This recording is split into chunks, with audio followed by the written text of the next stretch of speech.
Like and subscribe on the way in the door, my people. I hope you all are having a truly fantastic day today. Steve's been fighting with himself because of Game 4. He missed a three-pointer, and he went back to his room. He don't even know this. His wife told me that he was very frustrated. He kept his head in a pillow for hours because he let the team down to some degree, because everyone knows he's probably one of the best shooters in the game. And he had an opportunity to put us up and give us a big lift. And he was very disappointed. And when Phil drew up the play at the end, which, as everybody in the gym, everybody on TV knew it was coming to me, I looked to Steve and I said, hey, this is your chance. Because I know Stockton's going to come over and help, and I'm going to come to you. And he said, give me the ball. So, I mean, that's typical John Paxson. You know, I used to play with John Paxson. John Paxson used to say the same thing. And I think tonight, Steve Kerr earned his wings, you know, from my perspective, you know, because I had faith in him and he believed in himself, and I passed him the ball and he knocked the shot down. And I'm glad he was able to redeem himself, because if he'd have missed that shot, I don't think he could have slept all summer long. And I'm very happy for Steve. Today, we're going to talk a little bit more about the leadership difference between Michael Jordan and LeBron James.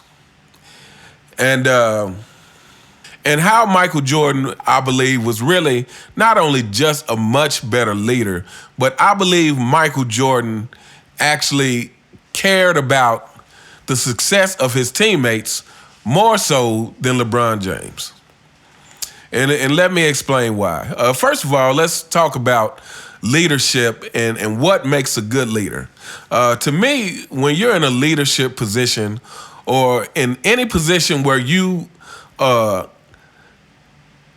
in charge of someone else's well-being, a good leader does what's best for them, whether they like it or not, you know. And I feel like we have this misconception that being nice, especially in today's world, you know, in today's world where everybody is so soft, we place niceness above all, even when that niceness can be harmful.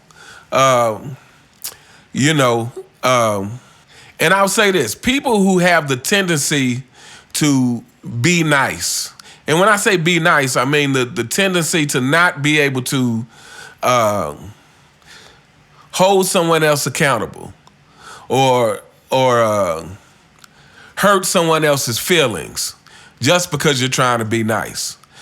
People who are like that usually comes from a place of selfishness and insecurity.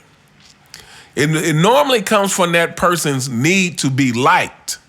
So you don't want to tell this other person, hey, you messed up, or you shouldn't do this, because you don't want this other person to not like you.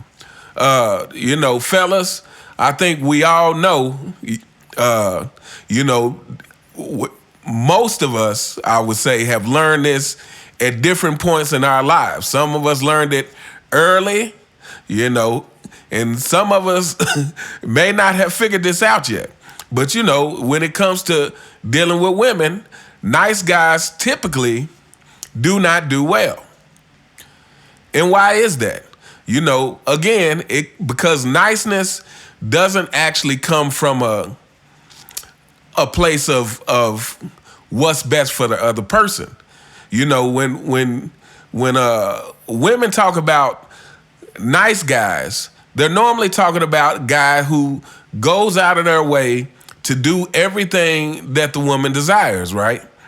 But what it really is the guy's not nice. The guy just doesn't want the girl to not like him.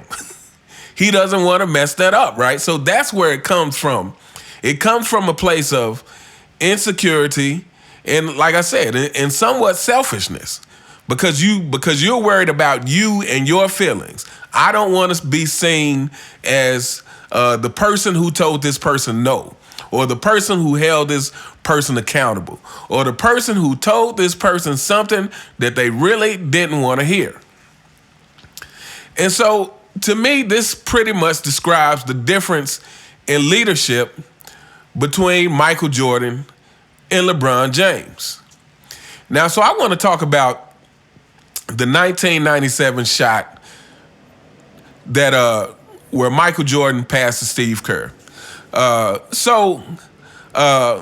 believe what happened is in the game before that, I'm pretty sure Stockton had double teamed Jordan some point at the end of the game, and I can't remember if he may have stripped him or tied him up. I can't recall off the top of my head. But so in this next game, gets towards the end of the game, and Michael Jordan says to Steve Kerr while they're on the bench, hey, if Stockton double teams me, I'm coming to you. And of course that happens. Jordan passes it to Steve Kerr. Steve Kerr knocks down the shot. But so I want everybody to go back and actually watch that play. And if you watch that play, what you will notice is that Stockton comes over for the double team. Jordan does some kind of up fake. At the point where he passes to Steve Kerr, Jordan actually could have took a wide open shot.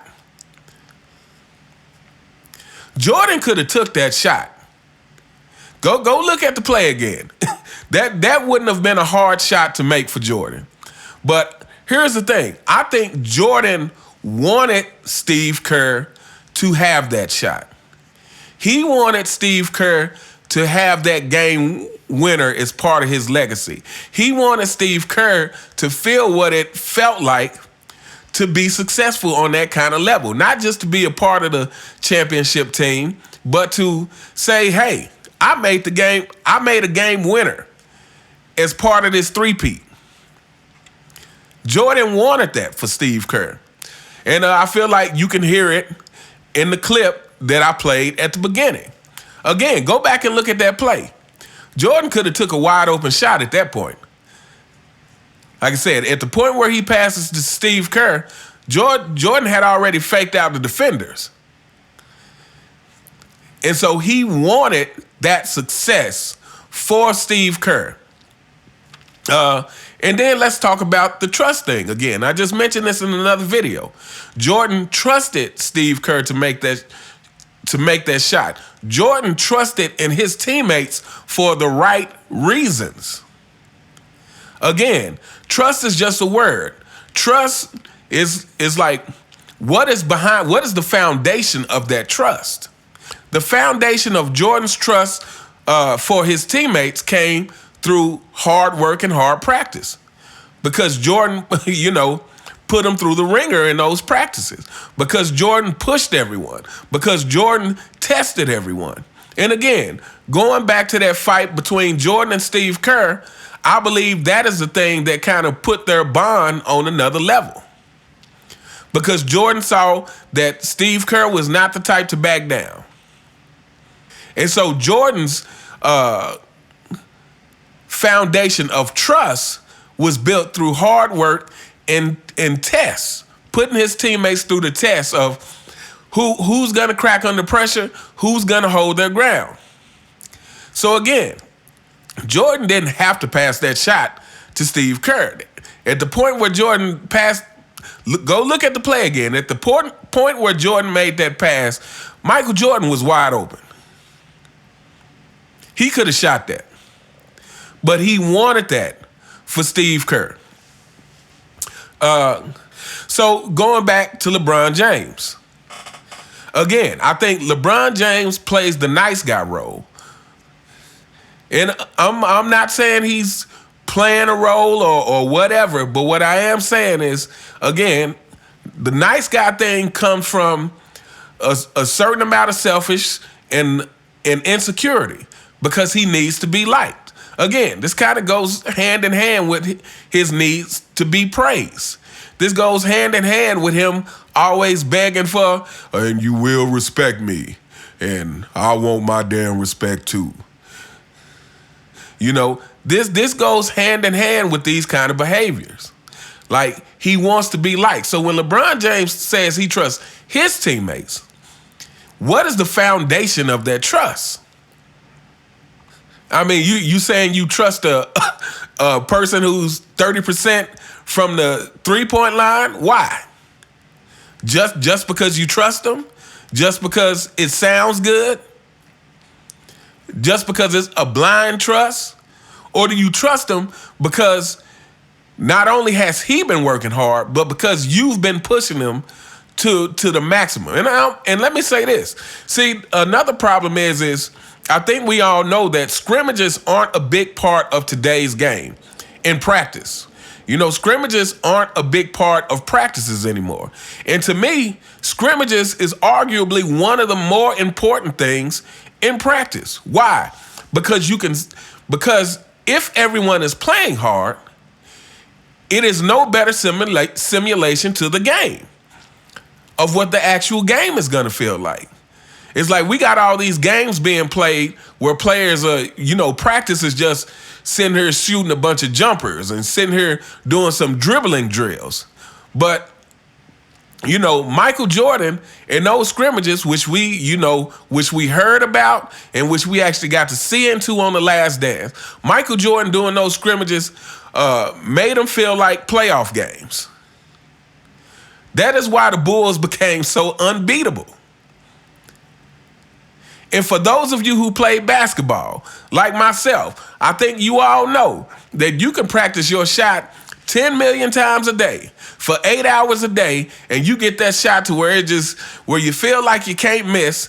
But once you actually step on the court and there's someone guarding you and someone putting a body on you and getting a little physical, that making that shot becomes a little different.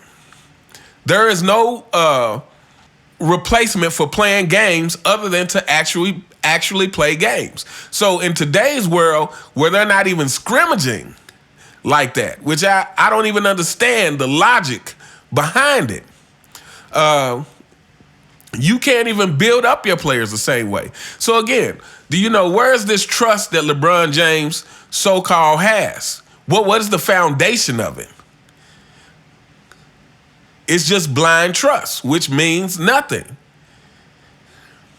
And again, LeBron has the nice guy complex. He has the need to be liked, the need to be praised, the need to not, if somebody misses, which this kind of goes into another thing, because if he's going to hold people accountable, then he also has to hold himself accountable. That's the other problem, right? Is, how can he get on someone and, hey, man, you've been missing shots and he's not a good shooter. So with that, holding other people accountable means you also have to be holding yourself accountable, which is another problem. So, yeah, I think the whole thing of leadership style, LeBron James versus Michael Jordan, is based on actually wanting the best for your teammates. Obviously, Michael Jordan wanted to win himself. That goes without saying. But I believe he really wanted success for his teammates. LeBron James really wants to be liked and praised himself. And we can see it in every action he takes.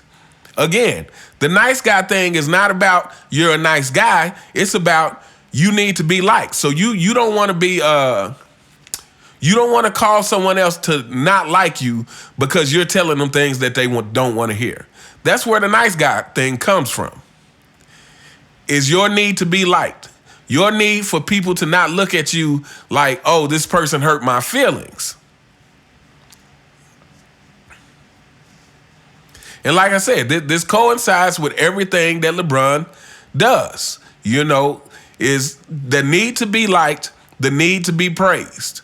And I think at the end of the day, what it really comes down to is you can't hold anybody else accountable if you're not holding yourself accountable.